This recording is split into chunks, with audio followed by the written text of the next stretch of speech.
चमक उठी सन 57 में, चमक उठी सन 57 में वो तलवार पुरानी थी। और बुंदेले हर बोलो की मुँह हमने सुनी कहानी थी। बुंदेले हर बोलो की मुँह हमने सुनी कहानी थी। खूब लड़ी मर्दानी वो तो झांसी वाली रानी थी। खूब लड़ी मर्दानी वो तो। इस कविता की रचनाकार श्रीमती सुभद्रा कुमारी चौहान जी आज हम लोगों के बीच में नहीं हैं। मित्रों, क्या हुआ कि श्रीमती सुभद्रा कुमारी चौहान जी प्रतिभा की बहुत धनी थी और इनका जन्म आज ही के दिन 16 अगस्त 1904 में प्रयागराज में एक गांव है निहालपुर, वहां पर हुआ था। भगवान की इच्छा थी कि जैसा मैंने बताया कि प्रतिभा की धनी होने के कारण जो है इन्होंने 9 साल की उम्र में ही कविता की रचना कर दी। हम लोग तो आज तक एक पंक्तियाँ नहीं लिख पाते हैं, इन्होंने 9 साल की उम्र में कविता की रचना कर दी। और आप ये बात मानिए कि ये दुर्भाग्य था जो भी जिसका था, ये तांगों से जब पढ़ने जाती थी रास्ते में आते आते कविता बना देती थी।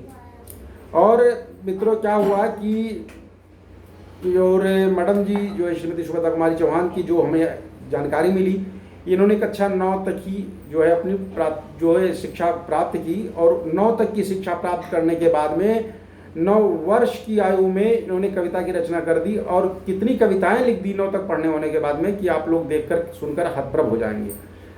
और मित्रों, होता क्या है कि सुभद्रा कुमारी चौहान जी, इनका जो है शादी विवाह 1919 में होता है। और इनकी शादी जो होती है वो मध्य प्रदेश के जबलपुर में जो है वहाँ पे कोई खंडवा गांव है वहाँ पर होती है। और जिससे शादी होती है मिस्टर ठाकुर लक्ष्मण सिंह जी होते हैं, वो भी जो है नाटककार थे। अच्छा, ये लड़के बच्चे हैं मित्रों, ये चिल्लपों लगा रहेगा और वीडियो ये लग रहा है कि आज पूरा नहीं हो पाएगा, लेकिन कोई बात नहीं, वो अपने चिल्लपों में लगे रहेंगे तो हम अपने इधर मधुर धुन में हम भी लगे रहेंगे, ठीक है। अब होता क्या है कि आज के दिन जब देखा हमने जो है तो सुभद्रा कुमारी चौहान जी का 117वीं इनकी जयंती है। और उसी 117वीं जयंती के अवसर पे हमने देखा कि गूगल ने डूडल बनाकर सुभद्रा कुमारी चौहान जी को जो है श्रद्धा भावभीनी श्रद्धांजलि अर्पित किया है। तो मैंने सोचा क्यों ना भी मैं भी आप लोगों के बीच में आकर के जो है कुछ सुभद्रा कुमारी चौहान जी के जीवन पर प्रकाश डाल सकूं, कुछ अपने टूटे फूटे शब्दों में कुछ बता सकूं। क्योंकि हमारी पीढ़ियां अब तो सब इंग्लिश मीडियम होती जा रही हैं, हिंदी को सब भूलते चले जा रहे हैं। ये जो कविताएं लिखी थी, जो कवि थे वो ये सोचकर नहीं लिखे थे जो है कि लोग हमें धीरे धीरे भुलाते जाएंगे। तो हम लोगों का एक कर्तव्य बनता है कि इतनी पंक्तियाँ, इतनी मधुर पंक्तियाँ, इतनी अच्छी रचनाएं मैडम ने लिखी है तो इसको जो है थोड़ा हम लोग कंठस्थ करें। अच्छा, मैडम के जीवन पे जब हम प्रकाश डालते हैं तो देखते हैं कि ये 4 बहन थी इनके और 2 भाई थे।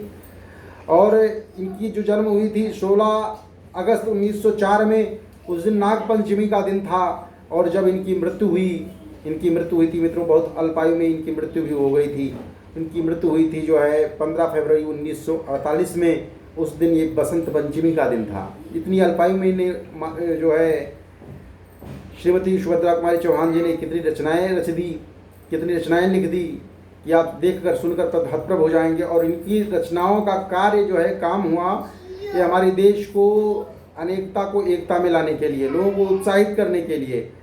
मैडम जो है, एक बार की कथा है जो लिखा हुआ है कि एक बार कहीं जो है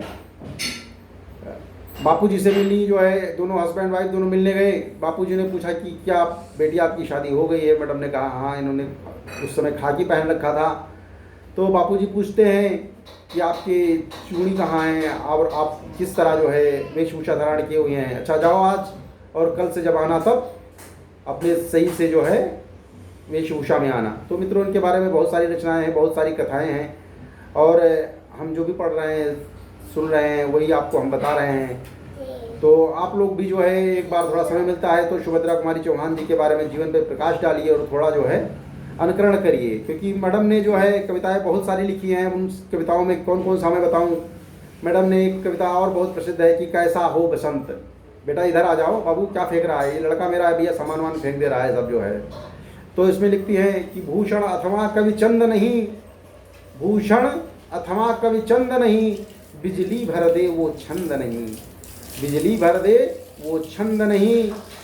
है क्या है कलम अवधि, है कलम बंधी स्वच्छंद नहीं, फिर हमें बतावे कौन हंत, फिर हमें बतावे कौन हंत, वीरों का कैसा हो बसंत। जय हो प्रभु। अब हम लोग यहीं से विराम देते हैं, फिर आगे हम लोग देखेंगे क्या करना है। जय जय श्री सीताराम।